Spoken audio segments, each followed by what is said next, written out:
Hey, fellow superhero cinephiles. Did you know that almost 30% of adults say they haven't read a book in the past year? The primary reason why is a lack of time. Well, Audible's here to help with the gift of found time. Thanks to Audible, you can listen to audiobooks like Marvel Comics, The Untold Story, or Slugfest, inside the epic 50-year battle between Marvel and DC. Read up on the history of superheroes in comics and movies with Grant Morrison's Super Gods.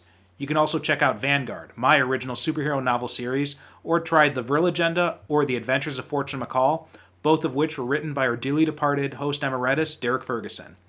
Whatever you're looking for, Audible has thousands of titles that you can consume while commuting, exercising, cooking, or just relaxing at home. And not only audiobooks, an Audible membership also gives you access to tons of content like podcasts, theatrical performances, and exclusive Audible originals that you won't find anywhere else. To give you a taste of what you can get, Audible has partnered with this show to provide listeners with a free 30-day trial. All you have to do is go to audibletrial.com/supercinemapod, and with your free trial, you get 1 free audiobook and 2 free Audible originals. In fact, you get to keep those titles even if you cancel before the trial is over. So what are you waiting for? Head on over to audibletrial.com/supercinemapod and start your free trial today.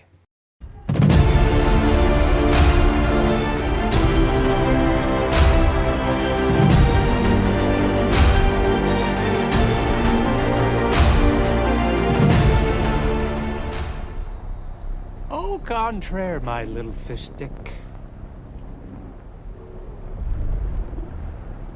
He knows exactly what it's like to lose someone he loves. You know, like a father. Like a mother. Be very careful with the next thing you say. Like an adopted son. Isn't that right, Batman? Maybe, in a way, that smelly old flounder is right. Because how many can die in your arms before you grow numb to death? That's not very careful. Now, how many dead eyes can you look into before you die inside yourself? I've been dead inside a long time. But even I have a limit. And if you cross that line, I swear to God, Before what, Bruce? Kill me? You don't want to kill me. I'm your best friend. Besides, who's gonna give you a reach around? Anyway, you need me. You need me to help you undo this world you created by letting her die. Poor Lois. How she suffered so.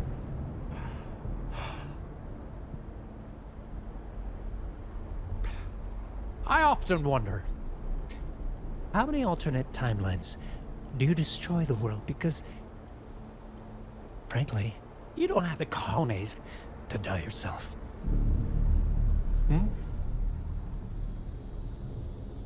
So as usual, I'll be the bigger man. A truce, Bruce. As long as you have this card, the truce. But all you have to do is tear it in half, and I'm happy to discuss with you in any way like why you sent a boy wonder to do a man's job. you know, it's funny. You would talk about people who died in my arms. Because when I held Harley Quinn, and she was bleeding and dying, she begged me with her last breath. And when I killed you, and make no mistake, I will fucking kill you. Then I do it slow. I'm gonna honor that promise.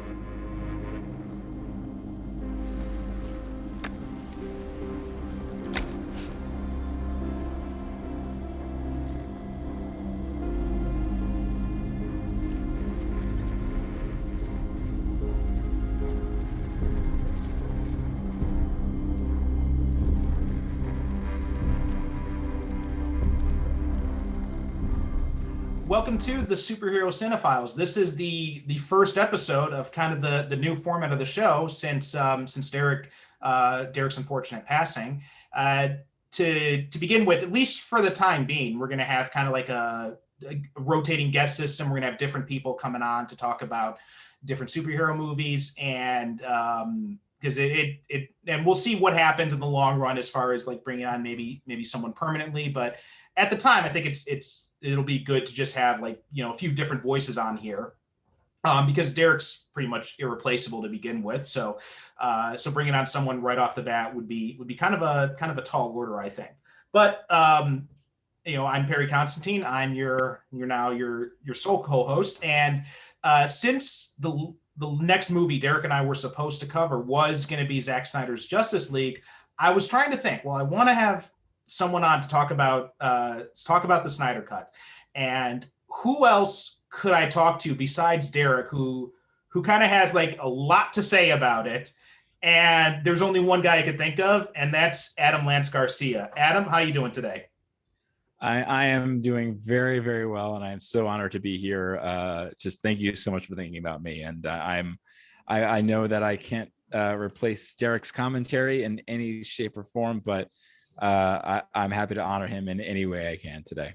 Oh, I'm sure he would have definitely loved to know that you're the first guy coming on after him. So I think you're definitely the right pick for this. But you make me cry, but thank you. There's been a lot of that going on since all this happened. But anyway, before we jump into the movie and jump into like news and all that, why don't you tell people a little bit about yourself? Well, I am by day, I'm a producer for Condé Nast. I do celebrity and sort of talent and expert interviews. It's a weird job. I will classify as a dumb job because I get to talk about the things I love for a living. I've done, like, for example, Star Wars videos, Doctor Who videos, Warhammer videos. I just produced a Quantum Leap video. Oh, it's nice. A dumb job. I really do not know how I've had this, especially during the pandemic.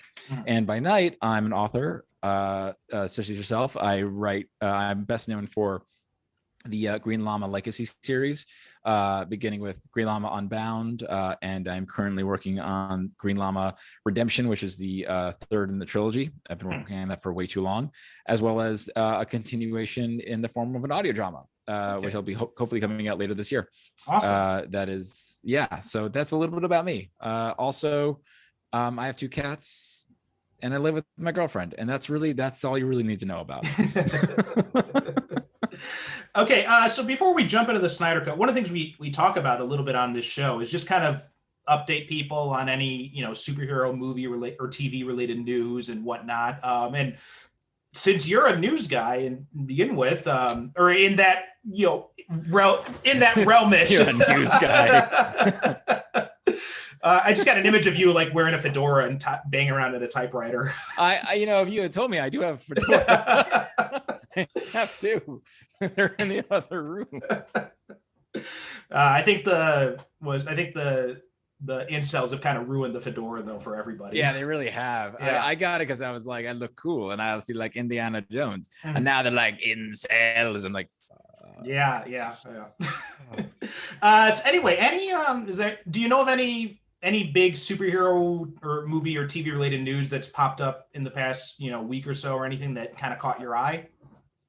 I'm really the biggest things that were kind of popping my eye, like were all the Marvel announcements. The date and dates. I'm not sure if you've already spoken about that. No, we haven't had an episode since March. So like that's the biggest thing. It's weird because like I'm really curious to see where they're going. I think it's my relationship with the MCU went from being very much a lover without question to being something of an atheist to now being an agnostic, I guess. It's something that like I appreciate for what it is. I enjoy it for like when it's great, it's great. Like I can talk to you, like you want to talk about the Guardians of the Galaxy films and like why they're just amazing, or the majority of the Captain America films, or like and a lot of things that they do that I'm like, this is great. This is like And then there's some stuff I'm like, okay, all right, you're doing that thing. But I am really curious to see what this next phase is going to be like, this post Endgame era, because I think it's yeah, I have a lot of thoughts on it, and I think the things that I'm most excited about, What If, because my friend, I have a friend who worked on that, and I know some of the stuff that she did on that, and nice. I was going to pitch some ideas, and she told me what she was doing, and I'm like, you don't need me. Yeah, What If is one some of the stuff she came up with. She was telling me about like. So I was just saying, What If is one of those things I'm really looking forward to. I love that comic book. Like that was such a fun offbeat comic back in the day. Go ahead. You're gonna dig it. Like I like that's like one of the, because it's one of those things where, I mean, obviously we know about like Peggy Carter being Captain Britain, and we have some of the things that we've seen in the previews. There's other stories. You're like, I remember her telling me about the because we've seen, again, this is in the trailers, the reveal that T'Challa is Star-Lord. Yeah, she told me like the pitch of it, and I was like, that's amazing. So there's a lot of that that's coming out that I'm really excited about. And I'm really curious to see what they're gonna do with Fantastic Four. Yeah. I think I'm glad they're doing Marvels. I think that's really exciting. There's a few other ones that obviously I'm really excited for Guardians of the Galaxy Volume 3. I'm curious to see what they're going to do with the Eternals, because I think that's going to be a really interesting take. I'm hoping that, I guess my biggest thing is that I really want to see the MCU get weird. I really feel like I want them to get more and more outside their comfort zone.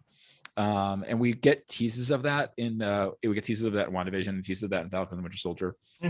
But I really want to see, like, I just want them to go bonkers. I want them to not play it safe. I want them to like take us for a ride.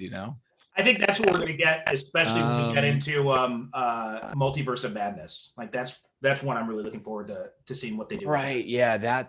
Yeah, especially because it's Sam Raimi coming back. That could be really interesting. Yeah, and also I'm kind of curious to see what Spider-Man. What was it? Not Far From Home. No Way Home. No Way Home. Yeah. I'm curious to see what that's going to be like.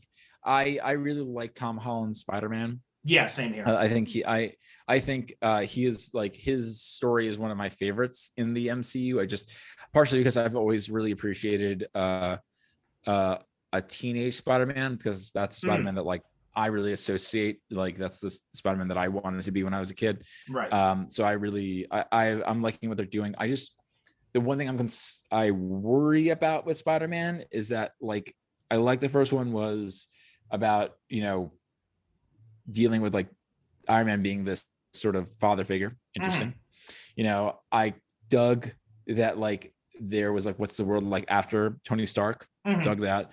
I'm kind of hoping that whatever No Way Home is, not getting into any rumors or anything, but, like, I really want it to be a Spider-Man movie. Yeah. And I think that's the thing that I really I want to see, especially because, like, I've just been playing nonstop Spider-Man on my PS5, and Spider-Man Miles Morales. I'm like, this is just more of this. Yeah, those are amazing. Yeah, I played those on. I don't have a PS5 yet, but I definitely played both those on PS4, and I blew through Miles Morales in like a week. I think, like, it was just nonstop playing that. That was so much fun.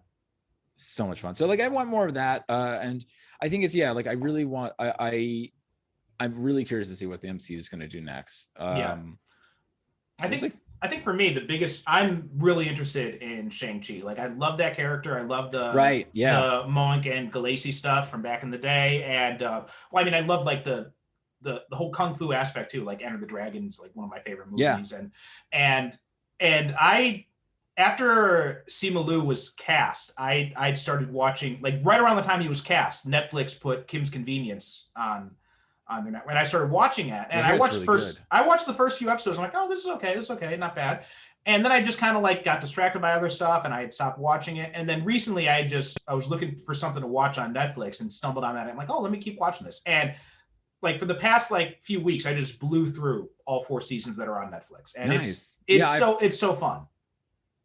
I've heard it's really good. Yeah, and Shang-Chi's like, I think it's gonna be interesting because I know you and I disagree on Iron Man 3. Yeah, And yeah. and I think it's gonna be very interesting how that film is going to feel in context now that we have Shang-Chi actually dealing with the Manchurian and dealing with the Ten Rings. And I think that's actually, like, to a larger point, what I will always give the MCU credit for. Mm-hmm.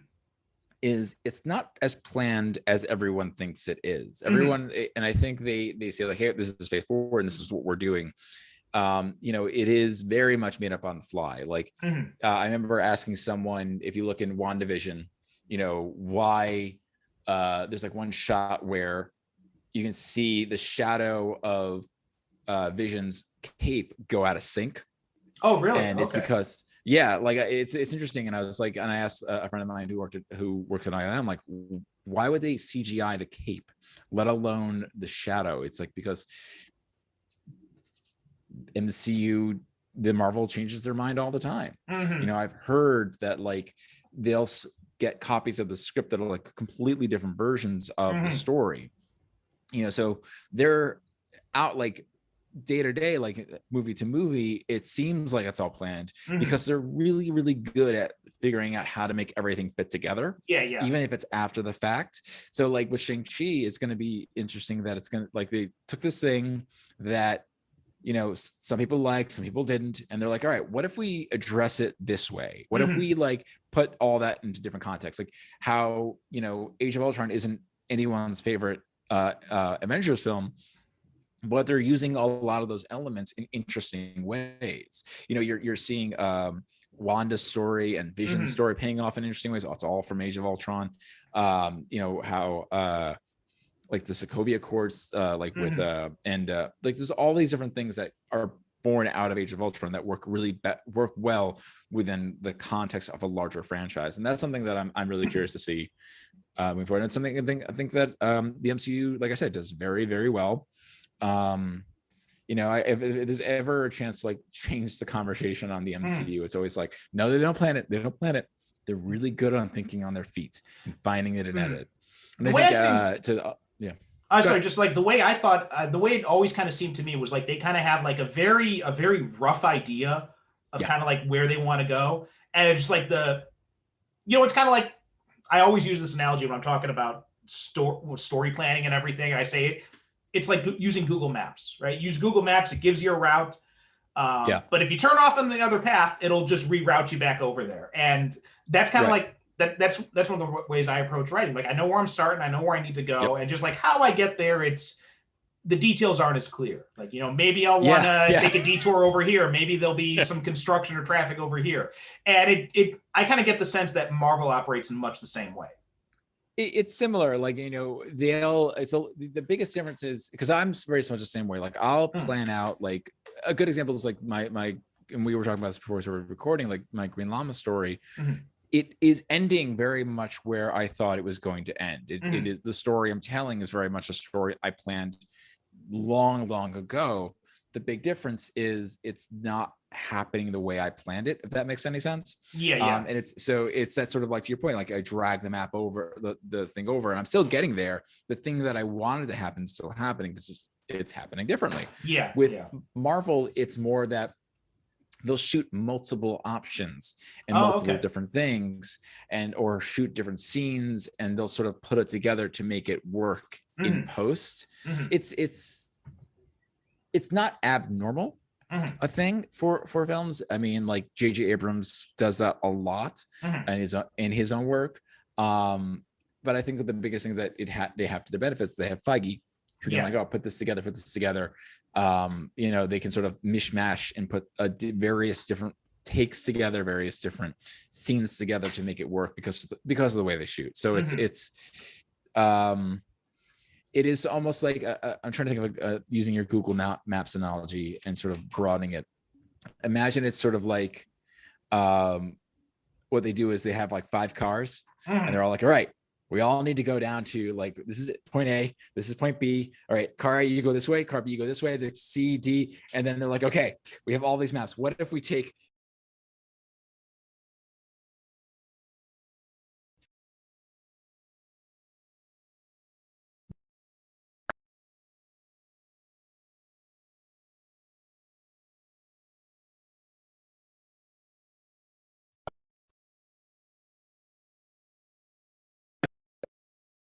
I was gonna say, like, with what, like, the only two shows that the Disney Plus series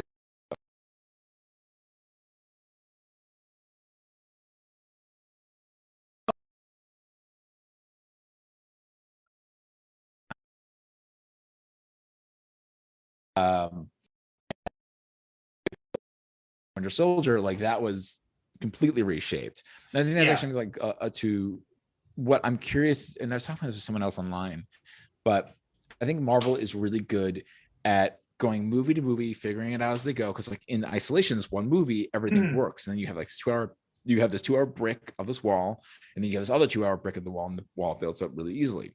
But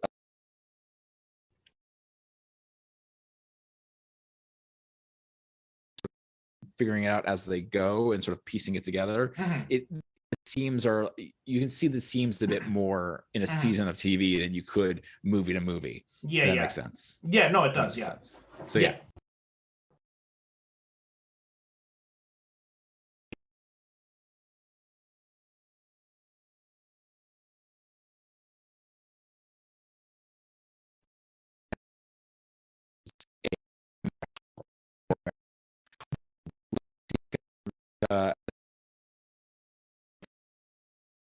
Like I really want more.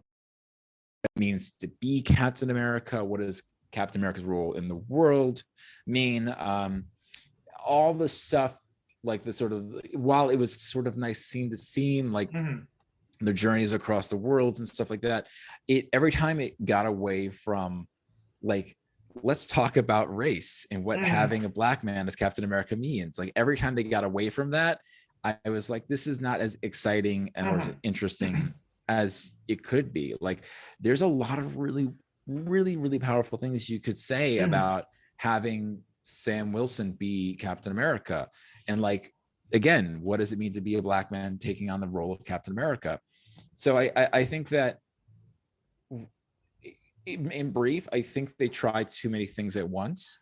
Yeah. I think they focused on one thing. They could have, I think this is what normally I'm okay with, like shortened seasons, because sometimes like some of those the Netflix Marvel shows like had a lot of padding in them, as entertaining as they were. But like they had this very soft, squishy middle where it's like a lot of navel gazing going on in those middle episodes. But and so like WandaVision was very tight, and then I also Watchmen I think is like the perfect example. Like that was so tight. And so like and in Falcon and Winter Soldier, they said, oh, it's only going to be 6 episodes. I'm like, okay, good. It'll be really, really tight. And it's just like, you know what? I think they maybe could have used like an extra, like 2 episodes or so. Yeah, that or like, it's like they could have used an extra 2 episodes, or they could have like saved the storyline for season 2. Like, I understand why Baron Zemo was there, but also I don't think we needed Baron Zemo in there. Like, I understand why. Like, I like the idea of the villains. I can't remember the Globe Breakers. The Flag Smashers. Flag Smashers. Like I like that story, but it was like maybe that's, you save that for next season, or you know, I felt like they were just trying to do too much. And to your point, like I've said this like a dozen times this week, like Watchmen is probably like one of the tightest, most relevant superhero TV shows I've seen in a long time. And like, God, they said so goddamn much with that series. Yeah, I kind of felt the same. Like I loved as much as I love like all the Lethal Weapon style stuff, like the buddy comedy type stuff. I loved all that stuff. I love seeing Zemo was just great. Even though to your point, there wasn't really a whole lot of reason for him to be there, but he was just so fun to watch that I didn't really mind. And it wasn't until after the show was over that I was thinking about, I'm like, you know what? They didn't really use Zemo a whole lot. Yeah, it was fun in the moment. And I think that's actually like that's an issue that I've had with both WandaVision and Falcon and Winter Soldier is that I don't think this could decide who their villain was. You know, I think with Falcon and Winter Soldier, was the villain the Flag Smashers or was it Zemo? And because they it didn't feel like they could really decide which, or was it Walker? Like who was the villain? Like right. It caused it to be all smooshy. And the similar thing where like I love the Agatha all along reveal in the moment in WandaVision, but I still think there's a much more powerful, much tighter story where it's just Wanda and the antagonist is Monica, and Monica is these two women going through grief in different ways. Like, is it like, you have Wanda's grieving, Monica's grieving, Monica's dealing it with an unhealthy way, and Wanda is dealing with an unhealthy way, and that's the confrontation, because the enemy is grief. But instead they wanted Agatha for the fight, and it's like it muddied their narrative, it muddied the themes that they were trying to say, and so that was one of my issues with the Marvel shows right now. I am very excited for Loki. Yeah, same here. Because it looks weird. Well, just like to your point, like when you said you're hoping they're going to get weird, it looks like, I think Loki, they're really going to start getting weird with Loki. Yeah, I mean, it looks like they're. I mean, do you think it's going to tie into Multiverse of Madness? I don't know, because everybody thought that WandaVision was going to tie into Multiverse of Madness in a big way. Like there's the whole rumor that Benedict Cumberbatch was going to appear in it and all that kind of stuff, and of course the whole Quicksilver, which I love that I just love that they did take that whole Quicksilver thing as a giant troll and they turned it into a boner joke.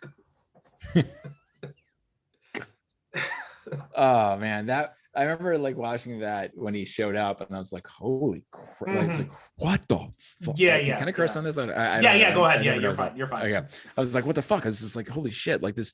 Wow, they went there. Like that's insane. This is literally the last thing I expected to happen. So it was a nice surprise, and I think that was I hope it. I kind of hope it does, and I hope it doesn't tie into Multiverse of Madness, because I think I want more. The other point is, like, I want more Marvel films to sort of stand on their own. Yeah. Like shifting to like a topic that we're sort of talking about, the latter day DC films are better at standing alone. Like I think Shazam is just a ton of fun. I think Aquaman is kind of crazy, but I really like, it's a good standalone.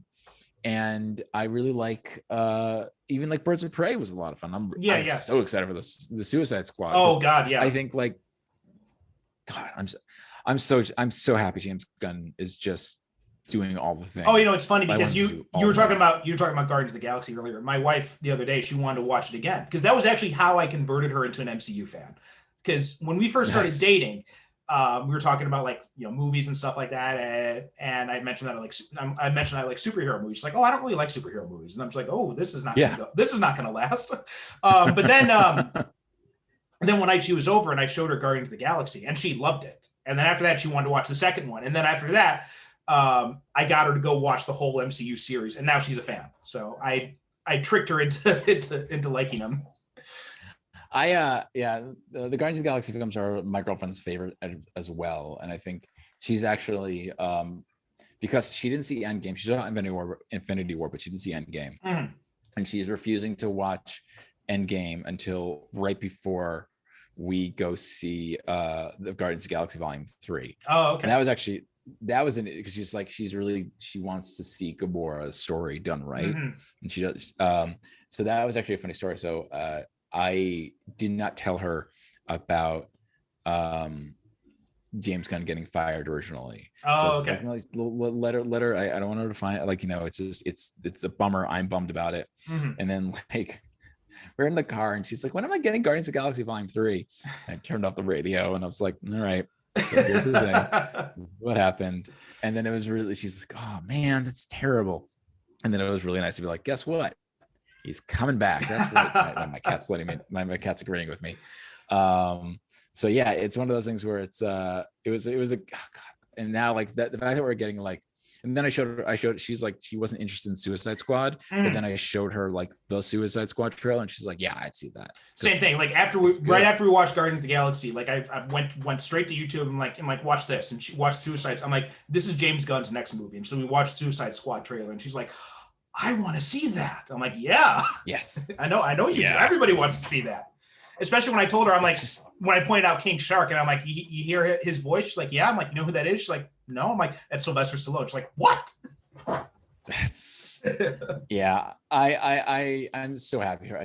I'm so happy for James Gunn. That guy deserves it. Yes, so, definitely. Yeah, but so I think that's the thing. Like, I really hope that the MCU can be weirder and let things stand on their own more. Mhm. They were not like required to sort of like watch everything to understand each story. Mhm. Because that's like of the many things post Snyder that I am enjoying is that DC films kind of feel like they're their own. Like, Mhm. I don't love the Joker film. I don't love it because it is really, really troublesome. Yes, Mhm. if you get down to the themes of that movie, Mhm. but it at least feels like it made some creative choices and I and had a distinct style, and I kind of want to see more of that. Yeah. I mean, we did an episode on Joker. We enjoyed it. Like Derek and I, we both liked it. Although we weren't like, we were in this weird camp because we weren't. It seems like there are like these two. Okay, sure. They're like these. That was my. We can pause it and or like. Yeah, I just did a quick pause. Just wouldn't stop. Okay. Yeah. But we were like we were in this. Sick. Yeah, we were in this weird middle ground where like because it seemed like there were these diametric opinions on Joker. Either you thought it was like the greatest thing ever, or you thought it was absolutely terrible. And we were just kind of like, it's okay. Like it yeah. It's got some issues. But Joaquin Phoenix is fun in it, and yeah, it was all right. We kind of dug it. Yeah. And that was kind of so it's like it's one of those things like. Yeah, and I'm looking forward to seeing what they can do with the Batman. Because again, that feels like they're making some choices. So it's weird. So it's like there's something to be said about the MCU's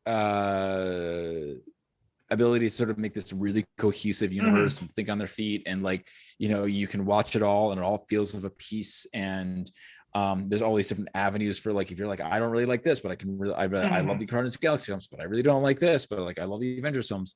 There's a lot of ways in that you can enjoy it. But I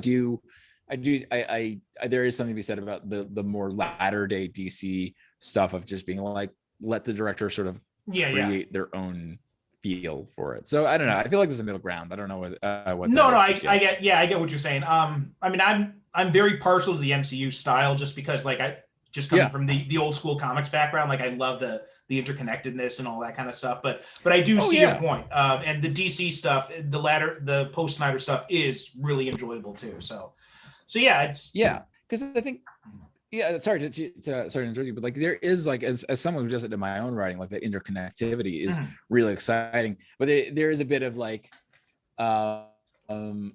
I guess I'll put it this way: like I'm very tired of like getting to the end of the film and they're like, and here's the next chapter. I kind of I think the thing I liked about Endgame that I found was like, oh, there's no post-credit sequence. This is the end of the story. Yeah. Cool. I just didn't feel like I guess I feel like a lot of the MCU films, as much as they're really good and to your point, great about interconnectivity, there is this sort of sense of here's the next thing, here's the next thing, here's the next thing, and it's like I miss this like where Spider-Man would show up like in an episode, like an issue in the background, be like, nope, I'm not doing that, and have nothing to do with the story. Or I miss that little aspect of it, and I kind of wish it was more of just like, and they did more of it in phase 2 than they did in phase 3, where like you'd have like a cameo of like Sam Wilson and Ant-Man, or like he's like, oh, he's just there, isn't that cool? It doesn't affect this. Like instead, it's one of those things where a friend of mine is a transmedia producer, and it's like I think it was really good of, well, you need to have someone show up. Why not have it be this character or that character? Why introduce a new character when you can have it just be this person that you already know? Right. And I think that's really exciting, like having those little Easter eggs, where I think, especially recently, it has been like, this storyline ties into that storyline, ties into this storyline, and it becomes more of a puzzle. If that makes sense. No, yeah, I do. And they do. There's some of that has worked really well, like when they had Jimmy Woo and Darcy appear in WandaVision, like, and it had nothing to do with Ant-Man, had nothing to do with the Dark World. It's like, we need these characters to serve this role, so let's have these two characters come in. And so that was a lot of fun, especially just seeing like Darcy, especially seeing like how she was gone from being an intern to now she's got a PhD. So it was, and when you think about the time frame, you're like, that actually makes sense. She could have done that in that time frame. Yeah. So anyway, let's talk about the We elephant went in the off room. topic Yeah, by a lot. well, we people who've been listening to the show, they know that's one of the trademarks of this show. That was something that always happened with Derek, as we always got off topic. We did. I was just re-listening to, because I told you I'm making notes for like a memorial episode, and we did an episode on the Hasselhoff, Nick Fury, Agent of Shield, and we spent like probably half the episode. Damn, man. We spent like half the episode not talking about Nick Fury, Agent of Shield.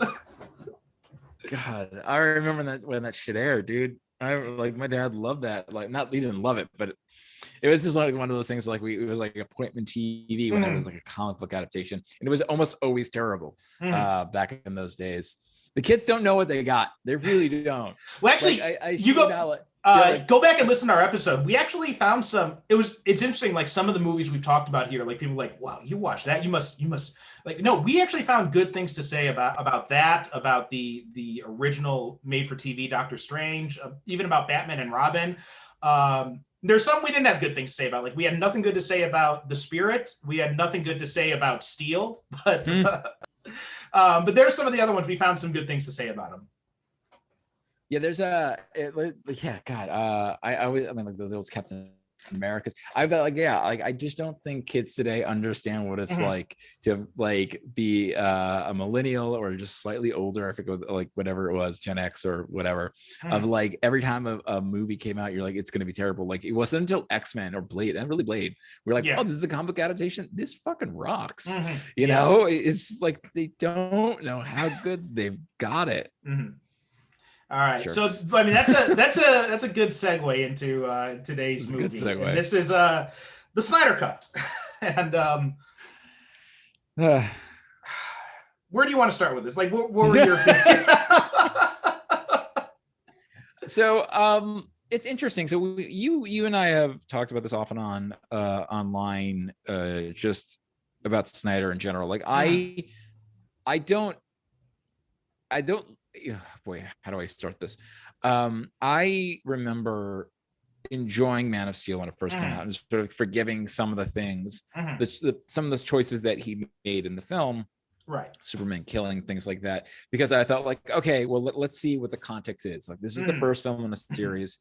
Like, let's see what he's going to do. And there were certain aspects going in, and when I heard about Batman versus Superman, I'm like, okay, that addresses a lot of issues I would have. Like, Batman doesn't like this. He's gonna like, you know, he doesn't trust him because of all the things that happened at the end of Man of Steel. That's a good meta way of addressing and getting them to fight. And then I saw Batman versus Superman, and then you got Batman, you know, branding people and all sorts of shit. And like,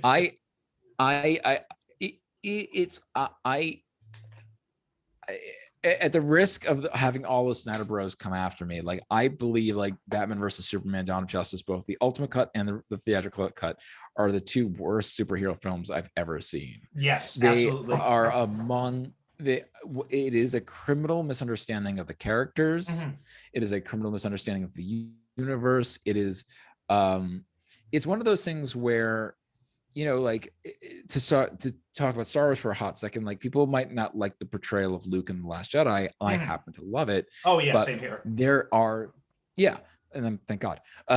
There's a lot of story reasons why, like, because like it's 30 years, like all the stuff in the previous film, like, you know, there are valid ways that this Luke became this way based on everything we saw preceding it. And it also kind of mirrors what happened to Obi-Wan and Yoda in very similar ways. Like exactly.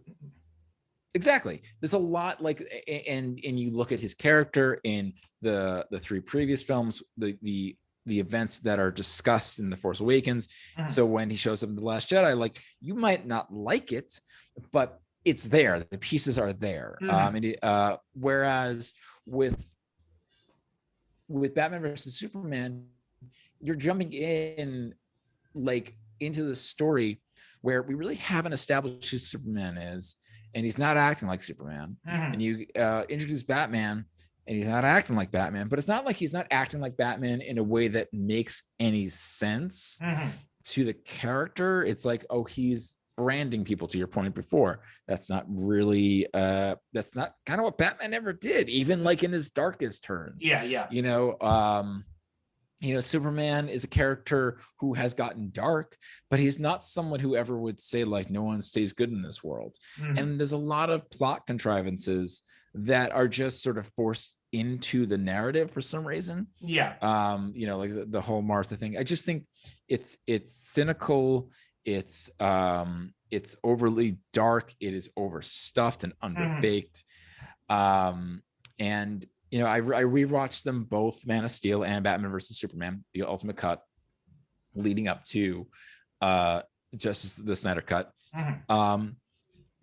Overall, Man of Steel, I'm like, again, certain choices I don't love. I'm like, I can live with this film. I can live with it. It's interesting. There's some really, really great choices, some really interesting ideas performed poorly. I think that's a big, and that's a similar thing, I think, with a lot of Snyder stuff. It's like a lot of really interesting ideas not executed well.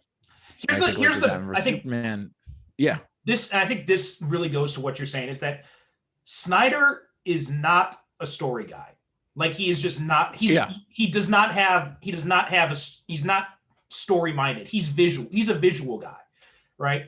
To put it in comic book terms, he's like the Image guys, right? Like back when they were working for Marvel, and all of a sudden Marvel's like, hey, let's have these guys write the comic books too, and they were terrible. And like you had Todd McFarlane, who has said, like, he's like, oh, I don't really write it, I just draw pictures until I find something that looks good, and then I try to craft the story around that. And it's like, that's not how storytelling works. I agree. I think that like he's a really good ideas man. He's a really good visual storyteller, but he doesn't have the storytelling chops to really tell, at least with these characters, to tell something that's coherent. And I think that's like, to the Snyder Cut, it's like, I did not like Justice League, the Joss Whedon version. I think it's a really bad movie. It's I think the biggest sin is that it's boring. Here's the 7 greatest heroes ever. And it's a boring film, and everyone's like, just kind of, it's a Frankenstein. Yeah. And with the Snyder Cut overall, I liked it better than the theatrical cut. I liked it significantly more than Batman versus Superman. In a lot of ways, it's a really interesting Elseworld story that if you were to say this is a comic of an Elseworld, like of a darker version of the Justice League, I would almost be on board with this, because there's a lot, like, again, a lot of really interesting ideas executed either well or poorly. It ranged, like some really interesting ideas of this Elseworlds storyline, but I think as your tentpole for a multimedia franchise, a theatrical, like major motion picture, it was the wrong way to go. Like, I cannot, spoilers, for the life of me, understand that the big 5-movie arc was about Superman going bad. Yeah, that's a really good Elseworld story. It's not the series that you do in the, not even just like the main franchise, but it's also not the series that you do in the first like 3 or 4 films. Like, if I understood this correctly, like the idea was that Superman was going to go bad in the 4th movie. Like, that's a thing you say for like the 9th movie or the 12th movie. Like, you earned that. So yeah, I have a lot. Well, you also have to earn the whole Batman Superman thing to begin with. You have, and watching this movie last night, there are 2 things that jumped out to me watching it last night. One of it is, God, this movie is way too fucking long, and it's just like and it's not like Endgame, right? Endgame is long, but Endgame doesn't bore you during that movie. No, it's repulsive. Yeah, like this movie bored me. I fell asleep like 3 times watching this last night. And and like my wife came in a few times and she's like, "Is it still going?" I'm like, "Yeah." I had to keep myself going with bourbon with cookies, bourbon infused cookies, and then like just snacks, because it was just like I had to take breaks every so often because it's a lot. It's like, it's weird. It was a better miniseries. It would be a better miniseries than a movie. and it's very indulgent. That's the thing. It's Yes. like I think that like Endgame is very tight. Like it is indulgent in fan service. Like there's shit in there that you're like I'm gonna be honest, like there's Writer Adam, and then there's Lizard Brained Adam. Like I could tell that like story wise that the Captain America like getting the hammer does work. It's been hinted at. It's a story level, it's but really it's all lizard brain nerd like fangasm. Like I just like seeing that shit. Like that's just awesome, right? It's indulgent in that way. It's indulgent in a very fan service way, and sort of like it's a victory lap. Whereas the Snyder Cut is indulgent in like story beats and moments and long slow motion shots that add nothing to the story whatsoever. I mean, we're seeing Lois with coffee in slow motion. It's just senseless. It's it's choices. Go ahead. No, I'm just like, it's just because you have to make a conscious decision to render something in slow motion like that, right? You have to consciously say like, we're going to slow down the film for these. And it's like, she's getting coffee. We don't need to see that shit in slow motion. Yeah. So it's like a lot of the creative choices that like Snyder made that he was like, well, look, they're letting me do this. I'm just going to go 110% on it. And since the point earlier, like the thing that I enjoy about it, there's a couple of things I enjoy about it. One is that it's one of the rare times that you actually get to see a filmmaker have like 110% stamp on these characters and this filmmaking. Pardon me. It's one of those things where there's no question it's a Snyder movie. Yeah. And they sort of like archaeological dig verse of the Whedon version and the Snyder version, and seeing what stayed and what didn't, and like how these characters how these directors approach these characters is interesting. It's weird. It's a unique movie because it's like this is 110% Snyder's vision. He clearly had an idea for these characters. It's not necessarily in and of itself a bad idea. Like, I'm not gonna lie, like that ending sequence of Batman and like the surviving heroes and the Joker and Deathstroke, like facing off against an evil Superman is in and of itself not a terrible idea. It's kind of a cool Elseworlds comics to that earlier point, but it's like you have not earned this. Yeah. But something else with that scene is there are a few things that, like, I like what you're saying. I like the idea of the nightmare thing. The whole thing that pissed me off about that was just, I don't know what Jared Leto is doing. Like, it's just every time I see him as Jared Leto knows what he's doing. Yeah, it's just like every time I see him in this, he's just.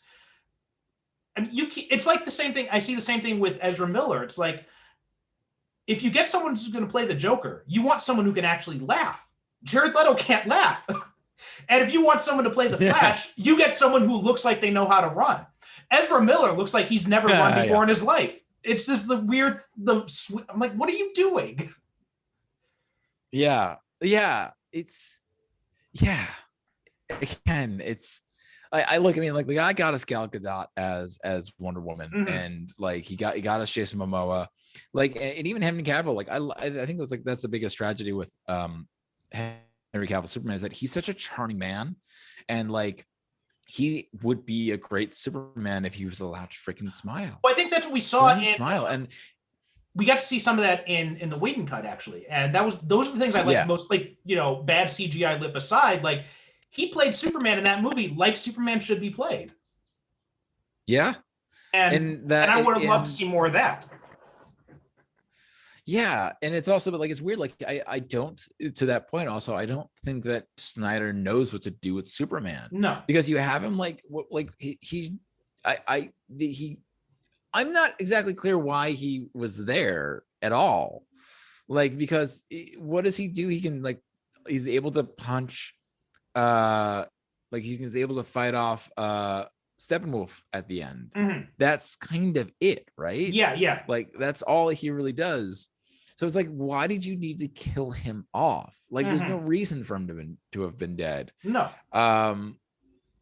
Yeah, and I think that goes to this the point of earlier. Like, I think there's so many things in this series of this trilogy of films now, this non-trilogy trilogy, that it feels like it's skipped a beat. That I feel like I'm missing like 5 films in there, or like even 2 films. Like, I'm missing a standalone Batman film to understand like why this Batman is like this way.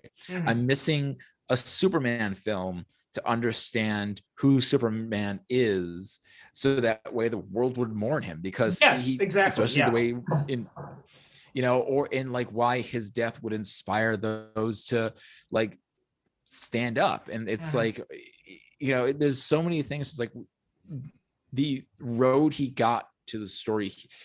How do I phrase this? Again, to your Google Map thing, it's sort of like he knew where he wanted to go, but instead of like looking at the Google map, he's like, what if I just left, right? And no, but the map says take a right. Like, I'm driving through the building, it's just like, and in slow motion, like, that's sort of what it was like. It's like he knew where he wanted to go. He knew what the story was that he wanted to end up with. And instead of doing the work to get to the point that we needed it to be, he cut corners and, skipped beats. And again, it's one of those weird things where, like, I'm sure someone's going to push back and say, like, well, look, he did this in this film. And I'm like, yes, the beats are there, but they don't connect. There's something missing. Yeah. I they don't connect. Exactly. It's like, how does like he go from like, I'm saving everybody to like, you're letting him kill Martha? It's like, well, but can he hear her heartbeat? Okay. And it's the I don't know. It's like, I think the best description I've ever seen of Zack Snyder is he's a pretentious Michael Bay. And when I heard that, I think it was Chuck Wendig who wrote that. And when I read that, I'm like, that is the perfect description of him, because it's all about the flash. It's all about the visual, but he thinks it's got some deeper meaning, and it doesn't. I would also, that I think it's weird. I would say that, like, here's what I would say. Take a Venn diagram of Michael Bay and J.J. Abrams in the middle of Zack Snyder. That's a good point. Yeah. Because it's, like, he is a pretentious Michael Bay, but also he knows what he wants the film to look like, but he doesn't necessarily know what he's saying. Yeah. And that's something that like JJ is guilty of, especially in Rise of Skywalker. It's like, it looks great, and there's some really great sequences in that movie, but what is it actually trying to say? What is the story you're telling? You don't even know. Right. So, and I think, so it's that's like the Venn. I might tweet that. Like, it's like it is the Venn diagram of Michael Bay and J.J. Abrams and Zack Snyder. Something else that really, and going back to the indulgence thing, like, there's some scenes in here that, not only the slow motion stuff, but there's some stuff that clearly we don't need. We don't need the Scandinavian women singing as Arthur goes back into the sea. Right? I'm just like, what the hell is this? That was, I was like, wow, are we gonna like what is it? That horror film that's set in Sweden. God, what is it called? Are you talking about the one with Florence Pugh? Shit, I can't remember it. Midsummer. Oh, okay. I was thinking about. I don't know much about. What was was that Let the Right One In? Was that also a Swedish one, or? No, and Midsummer is not Swedish. It's basically a horror film during the Midsummer Festival. Oh, okay. It's I could be Sweden. It's a Scandinavian country. And okay. Apologies, I haven't seen it, but it made me think. I saw the trailer and I'm like, yep, that's scary. I'm not gonna do that. I've been wanting to see that because I heard it's really good.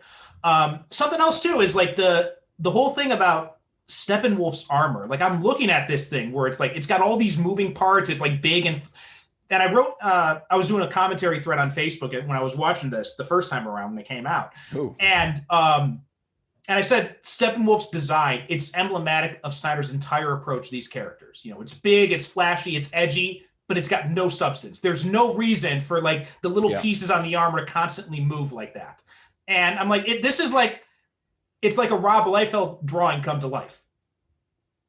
Is how I kind of looked at that. Yeah.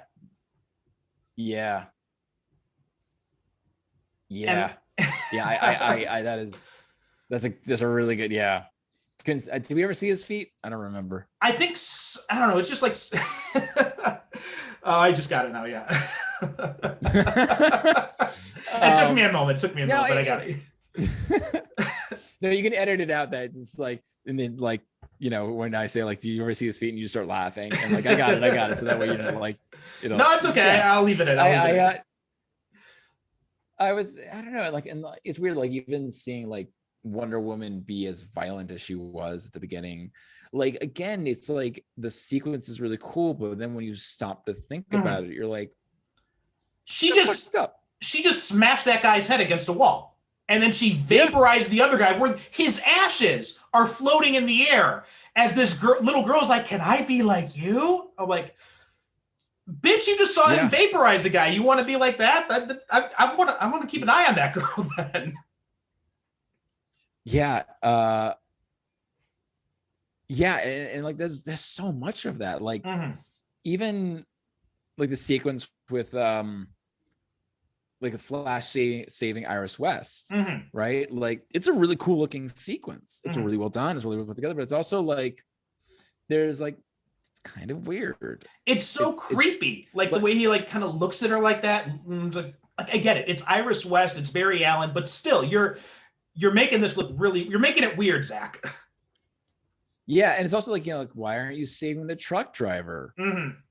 You know, it's like it's this, and that's the whole thing about the Snyder Cut. It's like these are cool moments, these are cool scenes, these are cool sequences, these are cool ideas. But when you put them together, they don't really cohere. They don't they become a story.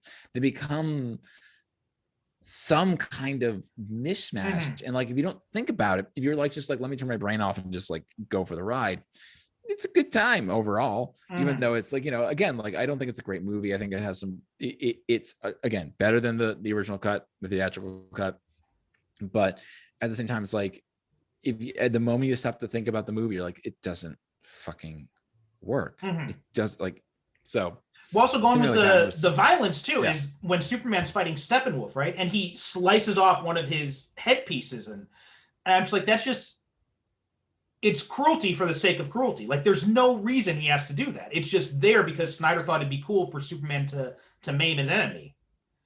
And there's just God. And it's just like there's so much of this in this movie. And also going with what you're saying about stuff like not connecting, like the whole thing with Silas sacrificing his life. He had no reason to actually do that. He had ample time to get out of there. It's just like you have to kill him so you can give Cyborg some pathos. Same thing with like there's no reason that like Pa Kent needed to die in Man of Steel. Exactly. Yeah, it's the exact same situation, and it's there's also the Superman putting on the black suit. Like because in the comic books, Death of Superman, he's wearing that because that's like a regenerative thing. It helps him heal, and he puts it on, and there's no reason for him to wear it. It's just kind of like Clark's like, oh, I think I'd wear black today, and then he's still wearing it at the end of the movie. Like it's just an excuse for Snyder to put Superman in a black costume. There's no other reason for it. Yeah, and I'm trying to think of other examples. Like, you know, like there's no reason that like the Amazon chase needs to be as brutal as it is. Although that was, I will give cool. it. Yeah, it looks really. That was one of the best scenes in that movie. Like that was done really well. Yeah. So there's a lot of and again, like you look at the end sequence with the nightmare stuff. It's like this looks really cool, but like, do you know what you're saying with it? Yeah. Well, it's like his whole thing is when he was bragging about it. The whole fact, like Batman says "fuck" in this movie, and it's like I'm watching that. I'm like, there's no reason for him to actually do it. It's just because you thought it's like a 13-year-old idea of what is edgy. Yeah. That's what it is. Like, you know, yeah, when I was 13, I would have thought, oh, Batman says "fuck," that's awesome. But now I'm 37. I don't think that's not cute or anything like that. No, that's one of those things where like, yeah, it's like, it's weird. Like so many, that's the thing about, to your point, like with like all the Snyder's films. And I think I think, and that goes to a larger issue, I think, with like media and, superheroes and how superheroes are portrayed. And like, and just also like, and this goes to Star Wars and Star Trek and a lot of mass media where like a lot of fans don't get past it. Like, well, it's cool. It's like, yeah, it's cool, but what does that mean when you actually break it down? What does it mean? Right. That's like what I think, like to our discussion earlier, like with Watchmen, like that, I think that's why the comic and why the TV series works so well. It's like, they said like, well, what does this mean? Like if we did the things that you think are cool and we treated them honestly and treated them with like talking about the repercussions and like what it means for a larger issue, what does that mean? And it's the same, like look, as cool as it is to see Luke Skywalker go like bust things up in the Mandalorian, and I'm again, Lizard Brain, love that shit. It was great, but at the same time it's like, well, like that in isolation it's fun, but like what does it mean for a grand scheme? Like, should you have a character like Luke Skywalker, like just straight up murdering people all the time? Good thing these are robots. In the Snyder Cut, it's like, yes, it is cool to see Superman go evil. Yes, it is cool to hear Batman go say fuck, or like the Joker make a reach around joke, or Wonder Woman be badass in the way that she is, or like, or even Cyborg to have the origin that he has. There's a lot of things in it that are in of themselves cool, but when you start actually putting that all together and seeing what that story is saying, it becomes troublesome. I think this film is less troublesome than Batman versus Superman in a lot of ways, but it is, again, it's style over substance, with a belief that there is substance. Well, going to that, the whole, like, one of the things that pissed me off in this too is seeing Martian Manhunter appear, right? Right. I mean, and Lennox is Martian Manhunter. Yeah, great choice. I would love to see him play that character. But it's just like the way you're portraying him in this movie is he's a coward, because he knows what's everything that's going on. Like that's why he goes to Lois and gives her a pep talk as Martha Kent, right? And he knows everything that's happening here. But then he sits out the big battle and he only turns up at the end at Bruce's house. And it's just like, I love seeing the Martian Manhunter. He's one of my favorite characters, but it's just like, but then you think about it and it's like, wait a minute. You just basically said he's a coward, because he's just been sitting, he's been sitting on his ass. And this is a guy who was as strong as Superman, and he's not stepping up. And it's the same thing like with, and just to double back with like Batman versus Superman, like it is interesting to have Superman lose faith in humanity. That's an interesting story to tell, but it's the way that story is told, and like, like, okay, but you haven't earned that. You haven't, like, you're not actually saying anything. Like, like he's lost faith in humanity, but like, why? Because like some guy was mean to him and took his wife, took his mom. That's a bit of a reach. Like, okay, he wants you to like, this bad guy took your mother and he wants you to kill this other superhero, and you're like, oh, nothing stays good in this world. I'm like, that feels like a bit of a reach. Like that feels like you have to like, it's a heartbreaking moment to hear Superman say like, no one stays good in this world, but like, you're not saying what you think you're saying, and what you're saying is something worse. And I think, and that's just true of the entire, like, all the films. It's just like, you're not, and I'm just repeating myself. I mean, I think my whole thing is comparing this to the Whedon cut. I go back and forth over which one I think is better, because on the one hand, I think you make some good points, and in a lot of ways it is better than the Whedon cut. I will say that it's more consistent than the Whedon cut. Like, that's one of the things that it definitely has going for it, but it's just so long and so overindulgent And it's just like the way the characters are portrayed is it knocks it down. Like the Whedon cut, for all its problems, it's short, and at least Superman is acting like Superman. Like those are the two things that I keep coming back to. Yeah, I agree. Like it's one of those things where it's like the Whedon cut is a mess, but the characters act like the characters they're supposed to be at least at this point in their lives. Except for Barry, but that's a whole other thing. That's a whole other thing. Yeah, like the story doesn't really make sense. It's kind of all over the map. As a Frankenstein, whereas the Snyder Cut is a cohesive narrative that is one man's point of view on these characters. It's sort of like and this is going back in my pulp days. Like I am a big believer in there needs to be various versions of characters. And a big early falling out I had with some other pulp writers was like, I didn't mind the Seth Rogen Green Hornet because I'm like, well, we never had this kind of Green Hornet before. You know, I think the reason why Batman has existed for so long is because we had the Adam West Batman, and then we had the Michael Keaton Batman. You have two various versions of these characters. So, you know, I don't necessarily like Snyder's version of these characters, but at the same time, I'm glad we have them. So we know we have that like that range. In some ways, it's good for Superman long term because it's one of those things where, all right, we see what doesn't work. Yeah, there's a reason why this doesn't work. There's a reason why Superman and Lois resonates so strongly with cats like us. Exactly, because it's like, oh, that's right. This is what we want from Superman's story. Like, and this is important. Think about it this way. Really, for the longest time, there's really been there's the comic Superman for the longest time, which has been fairly consistent. Like there's a Silver Age versions of it, and like the stories get weird, but consistently he's always been like, you know, with some exceptions, like he is a beacon of hope. He is the best version of us, right? And there are stories like Elseworlds where he gets flaws, that he's bad, whatever.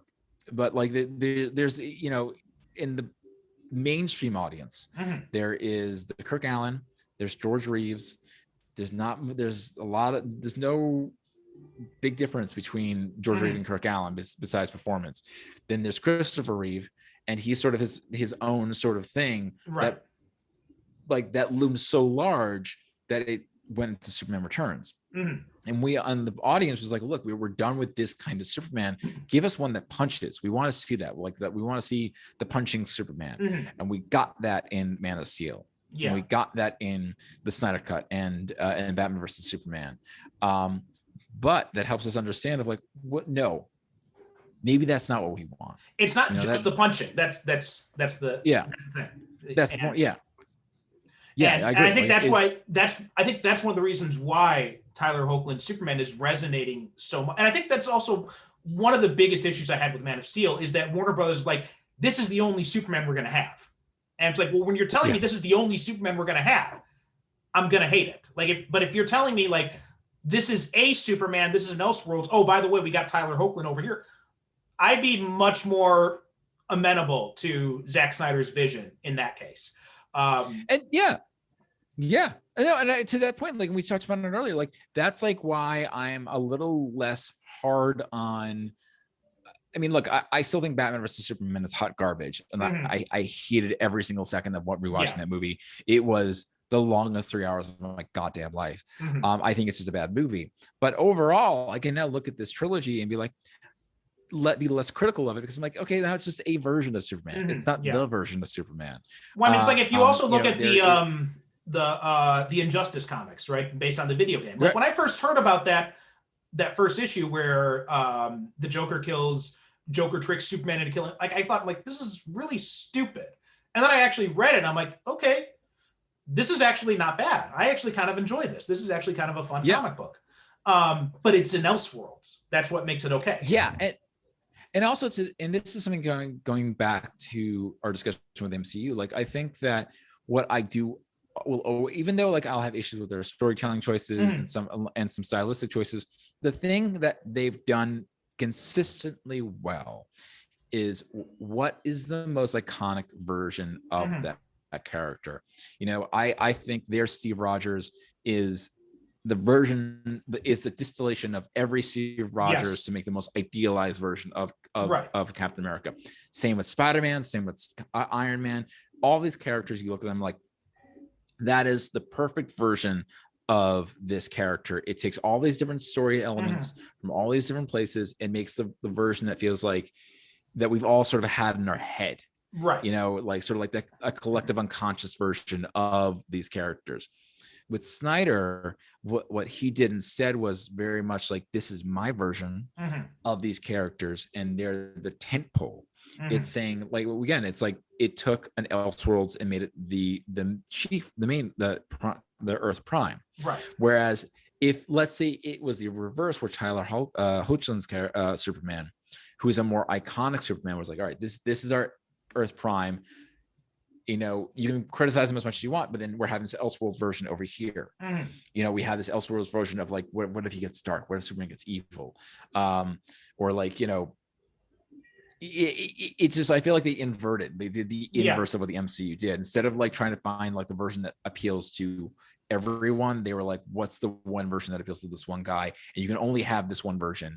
And every other. So That was saying, and I was well, going back to what we were saying about Joker too, I kind of had the same feeling with Joker when, because I'm one of those people who thinks that the Joker should not have an origin story. You should not know who he is. Like that's part of the terror of the Joker, is like he can be anybody and he's just kind of like a force of nature, right?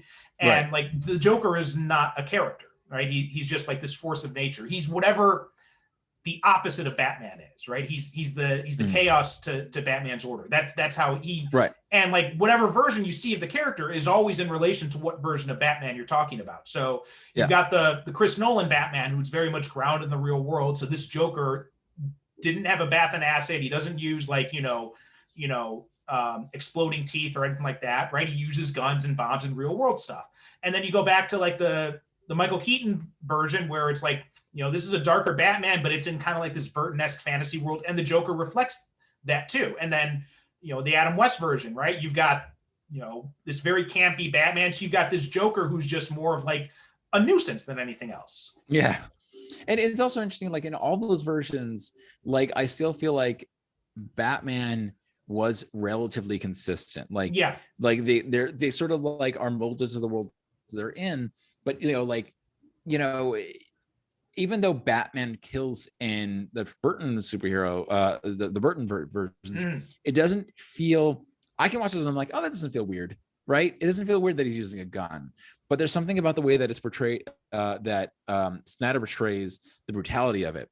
So it's like one of those things where, like I was saying, like where Marvel makes his iconic versions, and Batman in the Burton version and the Adam West versions, they're all, and even the Nolan versions, they're all still that iconic version. That are sort of like, that are like sort of fit into this filmmaker's take.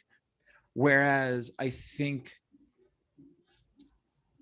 Snyder took these characters and reshaped them to fit his world. I'm not sure if I'm explaining it accurately, because I think it's a little bit more nuanced than that, because it is like, well, I want Batman to kill people, so I'm going to do these things and change his narrative so that way it works.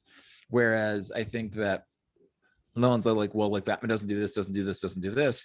How do I make that work in the story that I want to say? The story that I want to tell. Like same thing with the Adam West Batman. Like, well, Batman has all these gadgets. He is very upright, and this is like, how do I make that work in this version of the story? Whereas and again, I might be repeating myself, but with Snyder, it's Batman, or like a good version is like Superman let's do Batman to keep it consistent. Like Batman doesn't kill, he believes in justice, but I want my Batman to be harder and darker. So I need to reshape who he is so I can tell that story. Right. So. Yeah. And it's just like when you look at everything Snyder had planned going forward, like the whole thing with like Batman and Lois having a kid and all that. And Yeah. you even get the pregnancy test, and I'm just like, what are you doing? It's just and I don't understand I think Snyder's, like we said, he's really good visual guy, and I think Army of the Dead looks amazing. I'm looking forward to seeing that. More stuff like that from Zack Snyder, right? Do that stuff. You're good at that stuff. Stick to that kind of stuff. But if have him do a question movie or something like that, because that's very much in line with his Randy and Ryan. Yeah. And that's actually one of the weirdest things. So this is something that I've talked a lot about with a couple of friends of mine. What's interesting about Snyder is that by all accounts, he is a really decent guy. Yeah. He is he takes care of his crew. He takes care of his actors. Mm-hmm. He goes out of his way. That motherfucker called out the geeks and gamers on their goddamn feed. The guy is not a bad person. No, not at all. Not by any stretch.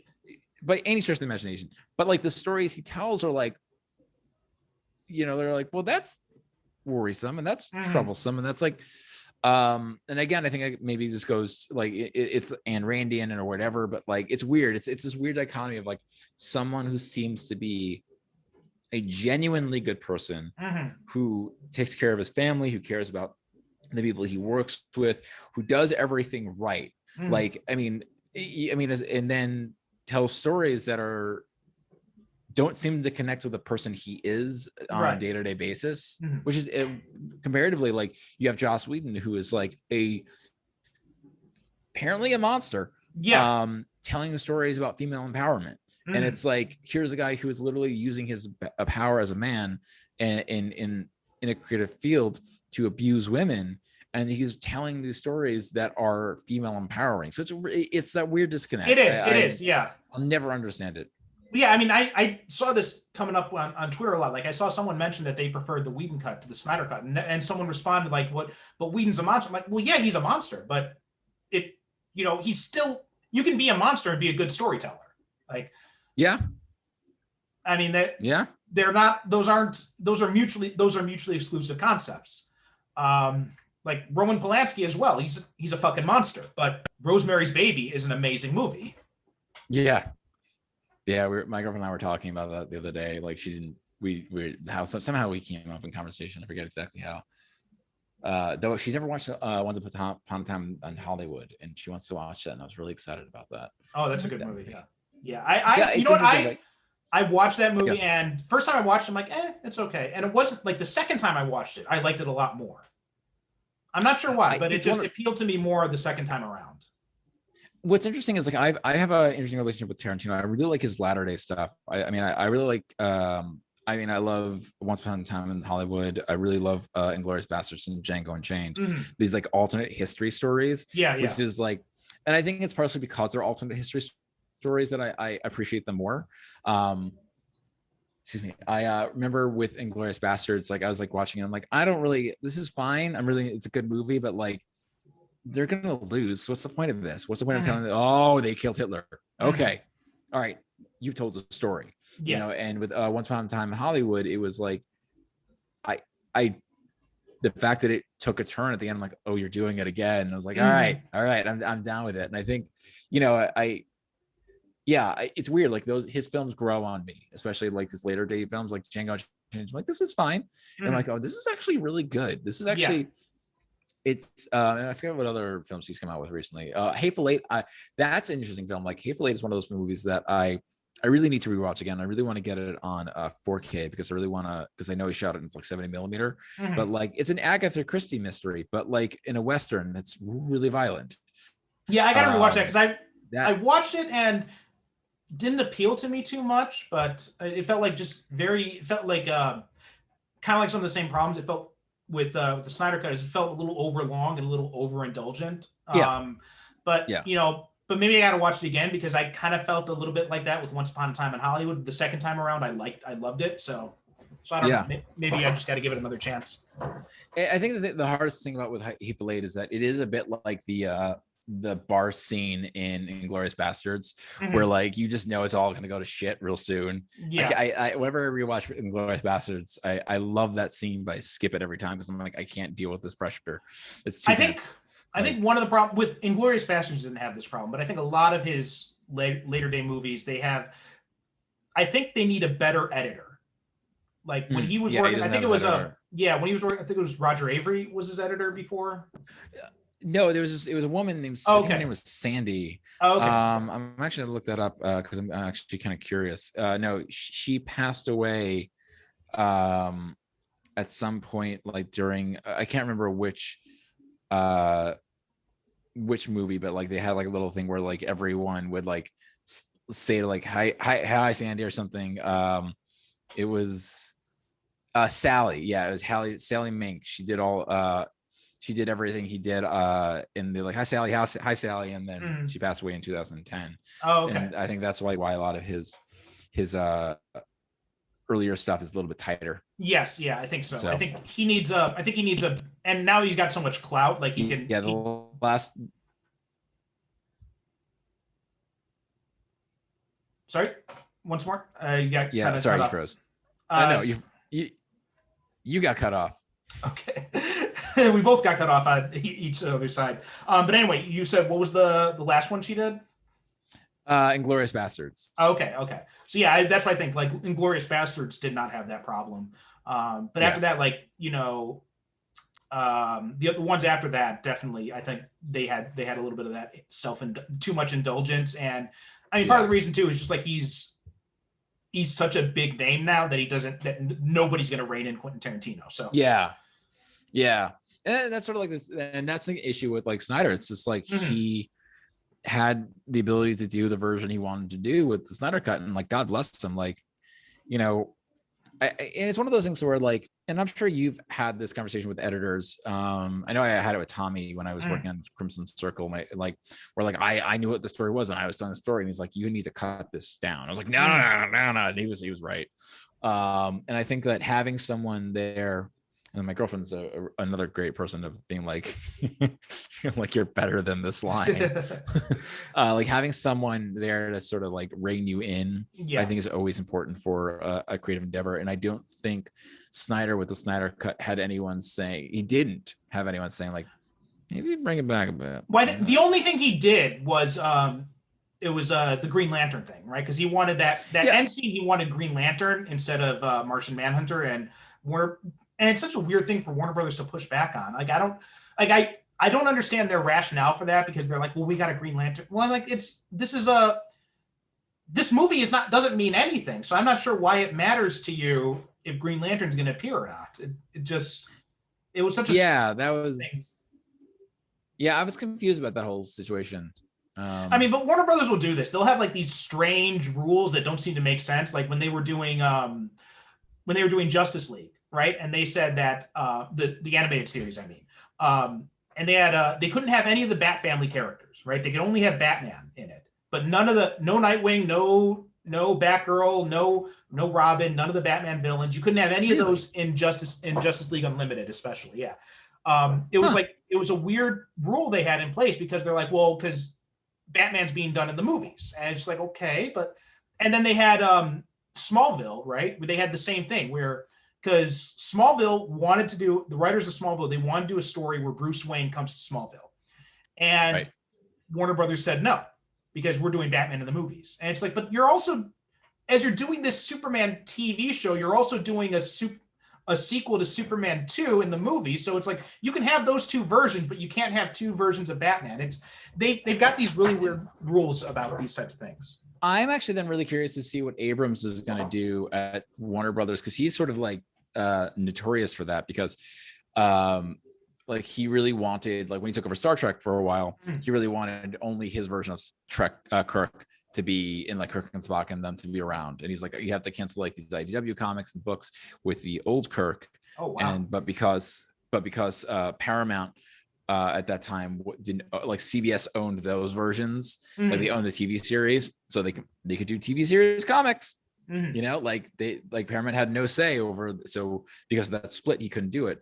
And part of the reason why Star Wars rebooted, this is not 100% Abrams, was because he's like, I want to start fresh, so kill everything else off, we're going to start fresh, which I think was the right choice for Star Wars for a number of reasons. But you know, so now that, like, thinking like with Warner Brothers, like who is like that. I'm really curious to see how they're going to handle, like, are they going to let him have his Black Superman and have Superman on TV and do like other versions of like the Joker that they're doing, you know? Yeah, like, it's really, I'm really curious to see if he's going to let that happen. I'm especially wondering because the whole idea of, and this is something that Derek talked about a lot, was like he said, you know, when the whole thing about J.J. Abrams coming on and going to be a Black Superman, and we talked about this, I think in maybe the last episode or the one before that, so it was like episode 59 or 60, and Derek's whole thing was, he's like, you know, you don't need to make Clark Kent black, and like he's like, I don't see, his whole thing was like, I don't see a reason to, instead of making Clark Kent black, you know, you can have a Black Superman, and I think like I'd be much more interested in seeing like the Calvin Ellis Superman, because he becomes president, right? So like seeing like a black Superman who's also a black president would be much more interesting, I think, than just Black Clark Kent, or like Val Zod who's the Black Superman in the Earth 2 books. Like I think those might be a little bit more interesting and show us something a little bit new, because we're already getting, you know, a perfect rendition of Clark Kent on TV anyway. Yeah, and that's always an interesting conversation, like about either swapping genders or swapping races with characters, because there are really interesting stories that you can tell with the character in a different race or in a different gender. You know, that's an, you know, it's interesting because like dealing with legacy characters, you're always like, how do I make this feel fresh for a modern audience without not like, it's like, I understand it's weird because like I don't have an issue necessarily with like, if you're gonna like cast a new version of Superman and make him black, I don't necessarily have an issue with that. Right. But I do see Derek's point. It's sort of like, well, do you really need to, like, you could, there's already all these other versions. Why not tell that version of it? Right. Yeah. So yeah, it's I'm trying to think of another, like a good example of where they've swapped a race. Have they done that in Marvel at all? Or Nick Fury. Right. But it's weird. But that's an interesting thing where like, because Nick Fury, he's an adaptation of Ultimates, right? Like where that was already there. And it was a sort of like, he was an alternate version of Nick Fury. Yeah. And then they just chose to like, well, he looks like Sam Jackson, and Sam Jackson will say yes to anything. Why not just have Sam Jackson? So yeah, that's a unique version of it, of an example, but it's when they had Michael B. Jordan play the Human Torch in Josh Trank's movie. Right. Yeah, and that felt really forced because they were like, how do you like?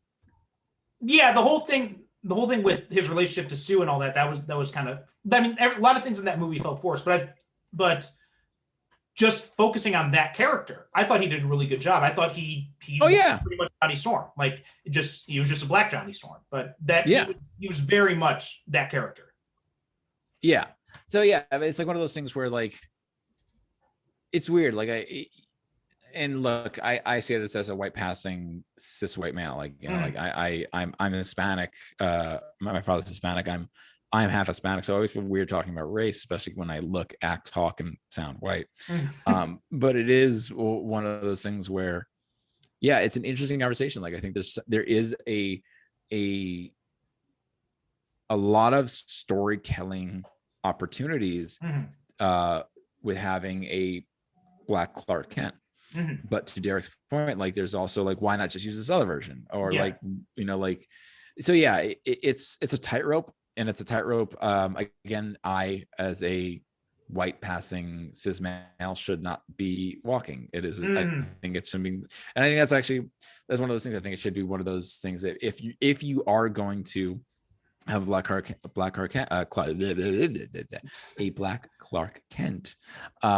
having Ta-Nehisi Coates write it. That's probably that's the best version of it. Like having a black man write this story. Yeah, I mean that's one of the things. Like I was kind of like.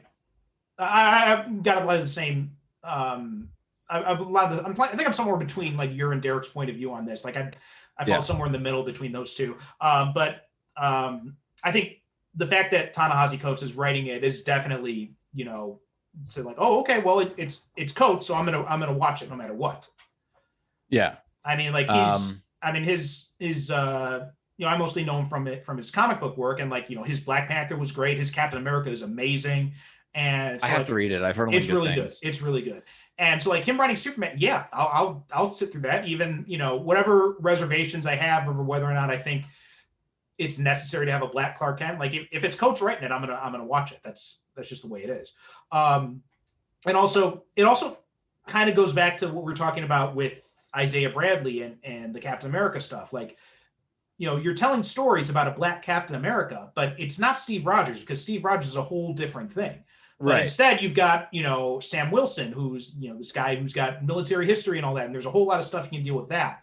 I don't know if you ever read the Crew comic book that Christopher Priest did way back in the day. It was like after his Black Panther work. I didn't know. Okay, so it was like after Black Panther, he did this. It was like only 7 issues. It was called The Crew, and it was like it was like Jim Rhodes. It was Casper Cole, who was at the end of his Black Panther run. Another character, Junta, who was also a minor, who appeared a few times in Black Panther, and then he had the son of Isaiah Bradley, Josiah X, who was kind of like if Malcolm X had become Captain America, and it was just like this really interesting take, because he was not only was he a Black man who had been who inherited the super soldier serum and had fought in, I think they had him fight in the Korean War or something like that. But then also after that, he was involved in the civil rights movement. He became a Muslim. So you've got not only a Black guy as Captain America, but a Black Muslim guy as Captain America. And that had like, so, and as much as I love Sam Wilson, as much as I think that he is like, the right successor because of his long history with Cap, part of me kind of wants to see like Josiah X as Captain America and see like what storytelling opportunities that would open up. Yeah, that's one of those things, man. I just to go back to that, like, I think that's my biggest frustration with Falcon Winter Soldier, is that like, not really diving as deep into the race story is. I think that's like it's weird. Like, and this all ties back to the Snyder Cut. Like, I feel like Marvel has a tendency of telling a story like that, sort of like that they don't really dig deep into the like sort of like tease at it, and like you're like, oh, this is about something, but we're not really going to dive too deep into that because we kind of like Tony Stark's alcoholism. Like they touched on that a little bit, but then they're just kind of like, well, we can't make our tentpole superhero an alcoholic, so they just kind of like dance around it. Yeah, and it's like the same thing with Falcon Winter Soldier. Like, we'll talk about race, but we won't actually explore it beyond a couple of conversations, right? And like what it means, like, like little moments here and there. It's they know what they're trying to say, but they just don't really go into in depth as much as they could. Whereas Snyder, in the Snyder Cut, it's like, I know what I want to say scene to scene, but it doesn't all kind of come together to say anything at all. Where, so like, it's one of those weird things where like, which do I prefer? Like, I guess I do prefer the Marvel. Like, I'm like, I'd rather be disappointed in them not exploring a topic as deeply as I would like them to, than having a film think it's saying something when it's not saying any, or it's contradicting itself scene to scene. Right. Yeah. Okay. All right. So that does it. I think we've said pretty much all we need to say. So, Adam. Yeah. Where can people find you? Anything you want to plug? Yeah, you can find me. I'm mostly on Twitter these days at Adam Lance Garcia. You can also follow me on Instagram at Adam Lance Garcia. You can check out my website, which is adamlancegarcia.com. And if you like anything instead of storytelling and story ideas, you can just type in Adam Lance Garcia on Amazon or your favorite bookseller. Pick up my Green Llama books, Sons of Fire, my comic book, my graphic novel, which is sort of like an evil Superman story, all things considered, but it's an alternate version of Superman. So there you go. And if you check out Wired or Ars Technica or Vanity Fair, you might see a video that I've produced. Okay. I've got a cool video coming out about Quantum Leap very soon, and I really can't believe they'll let me do that. I spent a lot of company money on this thing, and I do not know how they let me do it. All right. Well, Adam, Like, I'll rebuild Ziggy. I'll rebuild Ziggy for like thousands of dollars. Why? Because I want to. They said yes. Well, thanks for coming on. I think Derek would have definitely been pleased with this conversation. I think he would have been very happy to that you were the one who the first guy to come up and follow him on this show. So thank you so much for agreeing to do this, and we got to do it again sometime. Definitely, and I thank you. It means so much, so much that you thought of me in this, and especially in relation to Derek, because he was such a good man. Yeah. And I am honored. I'm honored, dude. Thank you. Thank you. All right. So that does it for this first episode of the new format of Superhero Cinephiles. From now on, we're just going to kind of do the introduction. We're going to be doing it this way. We're going to have a few different guests come on, and then we'll see where things go from there. One thing that will always remain true is that Derek will remain host emeritus of this show. Like this show was as much. I know he would have always said that all he did was show up and talk, but this show would not even have gotten as far as it has if not for him in the first place. So thanks so much for listening. If you're on YouTube, thanks so much for watching. Head over to Superhero Cinephiles on Facebook is our Facebook group, superherocinephiles.com, or Super Cinema Pod on Twitter and Instagram. Drop me a line. Let me know what you think of this new format, if maybe you'd be interested in coming on, and we'll talk to you next time. You have been listening to the Superhero Cinephiles podcast. Follow us on Twitter and Instagram at Super Cinema Pod. Join our Facebook group by searching for Superhero Cinephiles, where you can interact with us and other superhero fans. If you'd like to support the show, you can become a regular supporter at Patreon or make a one-time donation through PayPal, both of which can be found at our website, superherocinephiles.com.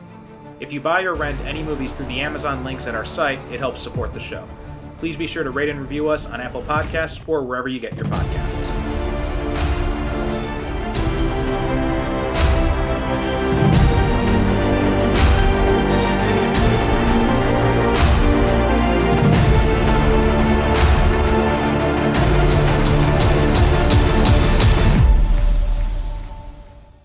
Thank you for listening. And as always, good night, good evening. God bless.